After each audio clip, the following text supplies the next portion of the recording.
Junior college, IIT, JEE, NEET academy, seat guarantee programme. నేను ఇందాక నుంచి ఒక సస్పెన్స్లో ఉన్నాను. ఇందుకే లాస్ట్కి సినిమా ఇప్పుడు యూట్యూబ్లో ఉంది కదండి, ఇందులో ఏ వర్షన్ ఉంచారు? మన ఆర్పి పట్నాయక్ గారు వాయిస్ ఉంచారా, లేదు ఆయన వాయిస్ ఉంచారా? ఇది దీంట్లో సాంగ్ నీకోసం టైటిల్ సాంగ్ రైట్ రెండు ఉంటాయి. రెండు సినిమాలో వస్తుంది కదా ఒక సాంగ్. సినిమాలో మటుకి రాజేష్దే ఉంది, ఆయన ఉంచారు, రాజేష్ గారు. అంటే ఇది పట్టు పెట్టాడు. మీకు వస్తాయి కదా అప్పుడు, మీకు రివ్యూలు ఇచ్చే వాళ్ళు ఉంటారు కదా, ఇది బాగుంది అది బాగుందని. అప్పుడు ఎంత లేదు, ఇప్పుడు వచ్చింది తప్పితే సోషల్ మీడియా. నార్మల్గా విన్న వాళ్ళు మీకు చెప్తా ఉంటారు కదా సార్, ఈ సాంగ్ బాగుందా ఆ సాంగ్ బాగుందా అని. తేడా తెలియలే ఎవరికి, తెలియలేదు అసలు. తెలియలే అంటే నేను అడిగేవాడిని పర్టికులర్గా, ఈ క్యాసిటీ పెట్టి ఒక సైడ్ నిమిచ్చేసి మళ్ళీ సైడ్ నిమిచ్చి ఇది బాగుంది అదేంటి ఇదేంటి రెండు ఒకటే కదా అని వాళ్ళు. తేడా తెలియదు వాళ్ళకి. అంటే ఫస్ట్ సాంగే లాస్ట్ వచ్చింది మళ్ళీ అనుకునేవారు. అంతే అంతే రిపీట్ అయింది అనుకోలేదు తప్పితే అదొక వాయిస్ ఇదొక వాయిస్ అన్న సంగతి చాలా మంది గుర్తుపట్టలేదు. కాబట్టి నేను ఆర్పితో చెప్పాను గట్టిగా, కాదు ఆర్పి కాదు అంటే లేదు బాగోదు సార్ అన్నాడు. తను చెప్పింది కరెక్టే. ఫస్ట్ టైం మ్యూజిక్ చేస్తున్నప్పుడు ఈ సాంగ్ కూడా పాడితే అప్పుడు ఇటు బడా ఎక్కిందిరా ఈ రకరకాల కామెంట్స్ వస్తాయని చెప్పేసి తను భయం పాపం. సో మళ్ళీ నీకోసం సినిమాకి వస్తే సార్, అది రవితేజ గారిని సోలోగా ఇంట్రడ్యూస్ చేసిన సినిమా. ఇప్పుడు ఆయన మాస్ మహారాజా. అంటే మీరు ఆ టైంలో ఏమన్నా గమనించారా సార్, ఈయనకు ఒక పెద్ద జీవితం ఉంది, ఒక పెద్ద స్టార్ అవుతాడు ఫ్యూచర్లో అని ఖచ్చితంగా ఏమన్నా అనిపించిందండి? అంటే జనార్దన్ గారు నేను కూర్చొని ఆ సాంగ్స్, దాని తర్వాత ఆయనకి కొంచెం ఎమోషనల్ సీన్స్ ఉండేవి, చాలా ఎమోషనల్ సీన్స్ ఉండేవి. అవన్నీ చూసిన తర్వాత డెఫినెట్గా, అంటే ఎంత రేంజ్లో అనుకోలేదు కానీ డెఫినెట్గా అతను సక్సెస్ అవుతాడా 100% సక్సెస్ అవుతాడు అనుకున్నాం అప్పుడే. దాని తర్వాత మనం ఆ సినిమాలో గమనించింది మళ్ళీ ఆర్పి పట్నాయక్, తర్వాత సీను వైట్ల, కెమెరామెన్ రాంప్రసాద్ సి రాంప్రసాద్ అని చెప్పేసి మాధవ్ గారు అబ్బాయి. ఇప్పుడు అతనే బాగా పాపులర్ అయ్యాడు, పెద్ద పెద్ద సినిమాలు చేస్తున్నాడు ఆయన రవితేజ, తర్వాత బ్రహ్మాజీ. వీళ్ళు మట్టికి డెఫినెట్గా 100% సక్సెస్ అవుతారు. అంటే ఒక రకంగా ముద్దు తరగా చెప్పాలంటే ఇండస్ట్రీని వెళ్ళేస్తారు అన్న లెవెల్లో మేము అనుకున్నాడు జనార్దన్ గారు. నేను అంటే మహేశ్వరి గారు ఆ టైంకే ఒక మంచి పెద్ద హీరోయిన్ లెక్కేస్తే, అంటే మంచి డిమాండ్ ఉన్న హీరోయిన్, యూత్లో మంచి క్రేజ్ వచ్చింది ఆవిడకి, గులాబీ సినిమా కావచ్చు ఇలాంటివన్నీ వచ్చినాయి. సో ఆవిడ మీరు అనుకుని ఉంటారు, అంటే మంచి పెద్ద ఫామ్లో ఉన్న హీరోయిన్ మన దగ్గరికి వచ్చింది, ఇంకా పెద్ద జీవితం ఉంటుంది, ఇంకే సూపర్ సక్సెస్ అవుతుంది అని అనుకుని ఉంటారు. తర్వాత మీరు అనుకున్నట్టు ఏమన్నా ఎక్కడైనా డిసప్పాయింట్మెంట్ అని కనిపించిందా ఆమె కెరియర్ గ్రాఫ్లో మీకు? ఎందుకు సడన్గా ఆగిపోయింది, కొంచెం ఇంకా కొంచెం రీచ్ అయ్యి? దానికి ఏంటంటే మెయిన్గా పిఆర్ ప్రాబ్లం, సరైన పిఆర్ఓ లేరు తనకి అప్రోచ్ అవ్వాలంటే అది ఎక్కడ దొరికి నెంబర్లు ఏంటి అయ్యేంటి అనేది కొంచెం అంటే ఏదంటే కమ్యూనికేషన్ గ్యాప్ అంటారే, ఆ కమ్యూనికేషన్ గ్యాప్లో సరిగా తనకి అవకాశాలు రాలా. లేదంటే దాంట్లో అమ్మాయికి యాక్చువల్గా బెస్ట్ యాక్ట్రెస్ అమ్మాయి నీకోసం సినిమాలో బెస్ట్ యాక్ట్రెస్ అవార్డు వచ్చింది. నంది అవార్డు వచ్చింది తనకి బ్రహ్మాండంగా చేసింది. ఇంకోటి ఏంటంటే వీళ్ళెవరు కూడా మనకి ప్రాబ్లమాటిక్ ఆర్టిస్టులు కాదు అసలు. ఇప్పుడు కూడా రవితేజ కావచ్చు, అమ్మాయి మహేశ్వరి కావచ్చు, వీళ్ళెవరు కూడా మనం ఎందుకంటే మనం ఒడిదుడుకులు ఎదుర్కొంటూ వెళ్ళాం కాబట్టి ఎవరికి కూడా సరి పేమెంట్స్ కూడా ఇవ్వాల. రవితేజ గారికి అయితే అసలు ఇచ్చాం లేదు కూడా డౌట్, నాకు గుర్తులేదు. ఆయన ఎప్పుడు కూడా డబ్బులు అడిగింది లేదు, ఇంకోటి లేదు పాపం. అంటే ఆయన చాలా పాపం ఎన్నో కష్టాలు ఎదుర్కొని వచ్చి ఇక్కడ బయట తోయించుకుని, ఖడ్గన్ సినిమాలో ఉంటాయి కదా విజువల్స్, సేమ్ అలాంటి లైఫ్ అనుభవించి వచ్చారు ఆయన.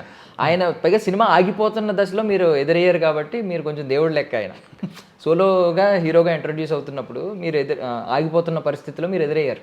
ఓకే నా సినిమా గట్టెక్కింది, నాకు డబ్బులు అవసరం లేదని అనుకుంటారు ఖచ్చితంగా. అనుకోండొచ్చు. అంటే ఇప్పుడు మనకి ఉండేది కదా రెస్పాన్సిబిలిటీ, గబుకన్నా ఎంతోటి కొంచెం ఎక్కువసేపు మాట్లాడదాం బాగా చేశారు అనుకుంటే మళ్ళీ డబ్బులు అడుగుతాడేమో అంతే.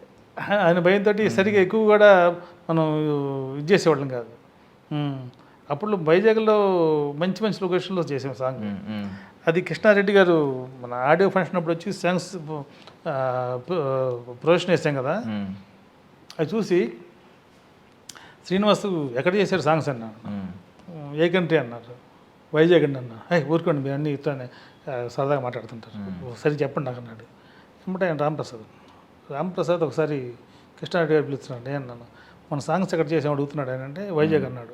అరే భలే బెటర్ లొకేషన్స్, బ్రహ్మాండంగా ఉండే లొకేషన్స్. డబ్బింగ్ చెప్పించడానికి కూడా రవితేజ గారికి కారు పంపించేవాళ్ళం. మా దగ్గర కారు ఉండదు, నాది అప్పుడు చేతక్కు ఉండేది, బజాజ్ చేతక్కు. కానీ రవితేజ గారికి కారు కావాలి కదా పంపిస్తారు డబ్బింగ్ కోసం. సరే నేను నీకు ఫోన్ చేసేవాడిని, ఒక గంట సేపు కారు కావాలని. నువ్వు కారు పంపిస్తావు, రవితేజ గారిని ఎక్కించుకొని ఇక్కడ ఉంటారు మన బంజారాస్లో ఉంటారు. అక్కడి నుంచి ప్రతాప్ థియేటర్లో డబ్బింగ్ మ్మ్. ఎక్కించుకొని వచ్చి దింపేసింది, కారు వెళ్ళిపోయింది. అప్పుడే అడుగుతాను, అండి లంచ్ ఇక్కడ ఉంటారు, ఇంటికి వెళ్తారా అన్న. మ్మ్. లంచ్కి ఇంటికి వెళ్తానండి, అమ్మాయి అది చేసిందన్న. మ్మ్. సరే అన్న, మ్మ్. మీ కారు వెళ్ళిపోయింది, మ్మ్. నాకు మళ్ళీ కారు కావాలి, ఇంకొక కారు. ఇంకొక కారు పిలిపిస్తాను. ముందే చెప్తాను, ఒక గంట సేపు కావాలంటాను, ఎందుకంటే భోజనం చేసి మళ్ళీ రావాలి కదా, మ్మ్. భోజనం చేసి మళ్ళీ వస్తాడు, ప్యాకప్ టైంకి మళ్ళీ కారు కావాలి, ఇంకో కారు. ఇట్లా ఇవాళ వచ్చిన కారు రేపు రాదు, మ్మ్. పొద్దున్న వచ్చిన కారు మధ్యాహ్నం రాదు, మధ్యాహ్నం వచ్చిన కారు సాయంత్రం రాదు. ఇట్లా దగ్గర 7-8 కార్లు వాడేవాడిని. మ్మ్. అంటే డబ్బు ఉన్నోడైతే ఇసిరేస్తాడు సార్. నార్మల్గా మాట్లాడుకుంటే ఒక కారు తీసేసి అవసరం అయితే రెంటల్ పెట్టేసుకుంటాడు ఒక నెల ఎలా అలా. మనం మినిమం బ్యాలెన్స్లో చేయాలంటే, మినిమం అసలు డబ్బులే ఖర్చు అవ్వకుండా చేయాలంటే, నిజం మాట్లాడుకుంటే చాలా టెన్షన్స్ ఉంటాయి కాబట్టి ఈ హ్యాండిల్ అన్నీ చేయగలిగాం. అవును, అయిపోయింది. అన్నారు, ఏమండి గంట గారు మీకు ఎన్ని కార్లు ఉన్నాయి అన్నాడు. ఏముండన్న, రోజుకో కారు అవుతుందండి అన్న. చెప్పా, ఫ్రెండ్స్ అండి కార్లు, దీనికి ఎందుకండి మళ్ళీ అంటే ఏంటంటే మనం మినిమం చేయకపోతే ఇది అంటే జనరల్గా బయట వాళ్ళు ఎలా ఆలోచిస్తారంటే వేరే వాళ్ళు ఇది ఫ్యాషన్ ప్రపంచం, అలానే ఉండాలి, హైఫైగా ఉండాలి అనుకుంటారు. నేను వర్క్, ఇది ఫ్యాషన్ ప్రపంచం కాదు, ఇంకోటి కాదు. ఈ వర్క్ నాకు డబ్బింగ్కి రవితేజ గారు రావాలి, దానికి నేను కారు పంపించాలి. నా కారు ఇంకో కారు సంబంధం లేదు, అంత బట్టి చూస్తుంది తప్పితే అరే నాకు నేను కారు పెట్టుకోకపోతే రవితేజ గారు ఫీల్ అవుతారేమో, వీళ్ళేంటి మరి ఇంత పీనాస్తానికి కూడా అనుకుంటారేమో అనుకోని నాకు వచ్చే నష్టం లేదు. ఆయన అట్ట అనుకోలేదు, కానీ ఆయన సరదాగా అన్నాడు, ఏంటండి ఈ రోజు ఒక కారు వస్తుంది, పూటకు ఒక కారు వచ్చింది ఏంటండి అని అన్నారు. అట్లా దాన్ని మనం కంప్లీట్ చేసేవాళ్ళు అనమాట. అదంతా కూడా తర్వాత తలుచుకుంటే అరే ఇలా అటు చేసాం మనం చిచి అనిపించింది. ఆయన కూడా రవితేజ గారు కూడా అసలు వర్క్ హాలిక్, ఆయన చాలా కష్టపడ్డాడు. కష్టం పడుతున్నా ఫీలింగ్ ఎవరికి చూపించరు. మంచి మనిషి. మీరు ఇప్పుడు మాట్లాడాలి, ఇప్పుడు కలవాలి అనుకుంటే రవితేజ గారిని కలిసి అంత స్పేస్ ఉందా సార్? ఐ మీన్ మీరు డిస్టర్బెన్స్ ఏం లేదు, వెంటనే ఇప్పుడు మాట్లాడాలనుకున్నా, కలవాలి అనుకున్నా కలిసేయగలరు అంటే అంత యాక్సెస్ ఉందండి? అప్పుడు ఆయన ఏమైనా అందుబాటులో ఉండట్లేదా కొంచెం? అట్లేం లేదు. అంటే యాక్చువల్గా ఏంటంటే ఒకళ్ళిద్దరు వచ్చేసి మేము సినిమా చేద్దాం రవితేజ గారితో, మీరు వెళ్తే డేట్లు ఇస్తారు కదా అన్నాడు. అట్లేం లేదయా, ఇప్పుడు 4 సినిమాలు ఉంటే దాంట్లో ఒకటి అయింది తప్పితే ఆప్షన్ మనకి ఇస్తారు తప్పితే, అంతేగాని మిగతా 50 నాకు ఇవ్వాలంత నెసిటీ ఏం లేదు అక్కడ, అది కూడా కరెక్ట్ కాదు అంటే లేదు. నేను ఒకటి చెప్పాను, ఒక కన్సెషన్ ఏమి తీసుకోవచ్చేమో వెళ్ళిన తర్వాత అంటే, సరే మేము డబ్బులు పెడతాం మీరు వెళ్ళండి ముందుకి అని అన్నారు. సరే ఒకసారి వెళ్ళా రవితేజ గారి దగ్గరికి, వెళ్ళి ఎప్పటిదాకా అడగలేను సినిమా చేయమని. వెళ్ళి అడిగా, రాజా దగ్గర షూటింగ్ జరుగుతున్నప్పుడు దిల్ రాజు గారికి వెళ్ళి అడిగితే ఓకే చేస్తాను డైరెక్టర్ ఎవరు అన్నాడు. సరే ఇది చెప్పాను, అయినా వాళ్ళు కాదులేండి ఇంకోటి చేద్దాం అన్నాడు. సరే ఓకే మీరు చెప్పండి, మీరు ఎవరు చెప్తే వాళ్ళతో నేను మాట్లాడతాను, లేదా నేను చెప్తానంటే కొంచెం టైం ఉండకన్నాను. సరే అన్నాడు. ఇది చూస్తే వెనక చూస్తే నా వాళ్ళు లేరు, డబ్బులు పెడతాం వచ్చినట్టు లేరు. నేను అడిగాను ఏంటంటే లేదండి పలానా దాంట్లో లాస్ అయింది, టైం పట్టిద్ది అన్నారు. మాట పోయింది మీ మాట, ఇప్పుడు వెళ్ళి అడిగింది అని చెప్పేసి మళ్ళీ వెళ్ళటం అనేసాను. ఆయన మనం వెళ్తే మాట్లాడతాడు, బాగానే రెస్పెక్ట్ ఇస్తాడు.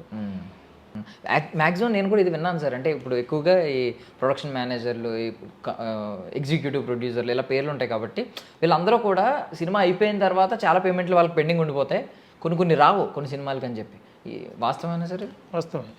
చాలా సినిమాలకు మీకు రానే సినిమాలు ఉన్నాయండి, డబ్బులు ఫుల్గా పేమెంట్ ఇవ్వండి. మరి మీరు అడగరా అండి నెక్స్ట్? మరి ఇప్పుడు కనిపిస్తుంది ఆయన దగ్గర లేవని ఇంకేముంటుంది సార్. ఇప్పుడు పెట్టాడండి, నేను 1 కోటి రూపాయలు పెట్టి సినిమా తీశాను సార్, నాకు ఒక 25 కోట్లు వచ్చినాయండి. 25% అదే 25 రెట్లు ఎక్కువ వచ్చింది. మీకు ఏమైనా ఎక్స్ట్రా పేమెంట్ ఇస్తానా? మీకు రాసుకున్న అగ్రిమెంట్లో రాసుకున్న పేమెంటే ఇస్తాను కదా. మరి మీరు అలాంటప్పుడు వాళ్ళకి లాభాలు వచ్చినప్పుడు మీకు ఏమి ఇవ్వట్లేదు, నష్టాలు వచ్చినప్పుడు మీరు ఎందుకు ఆలోచిస్తున్నారు? ఆలోచించడం అంటే ఒకటి చెప్తా మీకు, నా కెరీర్లో కలకోట శ్రీనివాసరెడ్డి అని ఒక ప్రొడ్యూసర్ ఉన్నారు. ఆలీబాబా అద్భుతమని తీశాడు ఆయన సినిమా అంతా షూటింగ్ అయిపోయింది, డబ్బింగ్ చెప్పించాలి. డబ్బింగ్ ఎప్పుడు నేను తనని అడిగాను, ఏమండి రేపటి నుంచి డబ్బింగ్ చెప్పించాలి. డబ్బింగ్ అంటే ఏంటి అన్నాడు. డబ్బింగ్ అంటే ఏంటంటే ఏం చెప్పాలి ఈయనకి? అలాగా సార్, అక్కడ షూటింగ్ జరిగింది కదా, అక్కడ మాట్లాడతారు కదా, అక్కడ రకరకాల డిస్టర్బెన్స్లు ఉండేదండి, ఇక్కడ డబ్బింగ్ థియేటర్లో వాయిస్ విని మళ్ళీ వాయిస్ ఇస్తారండి, పర్ఫెక్ట్ వాయిస్ ఇస్తారండి.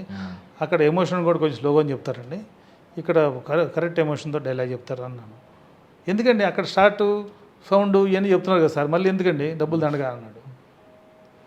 సినిమా ఎందుకు తెస్తారా బాబు వచ్చి మీరు అంటే ఇప్పుడు అలాంటి ప్రొడ్యూసర్ ఉన్నాడు.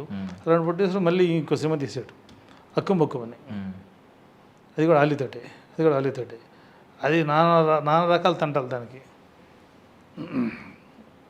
దగ్గర దగ్గర 4 నెలల నుంచి పనిచేశాను, 4 నెలల నుంచి రూపాయి లేదు. రిలీజ్ అయింది సినిమా, ఎర్లీ మార్నింగ్ 4 అయింది, ప్రింట్ అని వెళ్ళేటప్పటికి. ఇప్పుడు లాగా కాదు కదా, ప్రింట్లు వెళ్ళాలి. ఇప్పుడు 4 అయింది. సరే నేను వెళ్తానండి, ఇంకా బయలుదేరుతాను, నేను డబ్బులు ఏమంటే ఇస్తారన్నాడు. గంట గారు మీకు చాలా ఇవ్వాలండి నేను, కానీ ఇప్పుడు నా దగ్గర 400 ఉన్నాయి, మీకు 200 ఇస్తారు. 200 ఇచ్చాడు. 4 నెలలు మీరు పనిచేశారు మొత్తం సినిమాకి అంతటికి కనుక. 4 నెలలు పనిచేయడం ఒక ఎత్తు అయితే, ఇక్కడ ఏంటంటే రకరకాల స్కీములతో పనిచేశాను నేను. సినిమా బయటకు వెళ్ళాలంటే రకరకాల స్కీములు.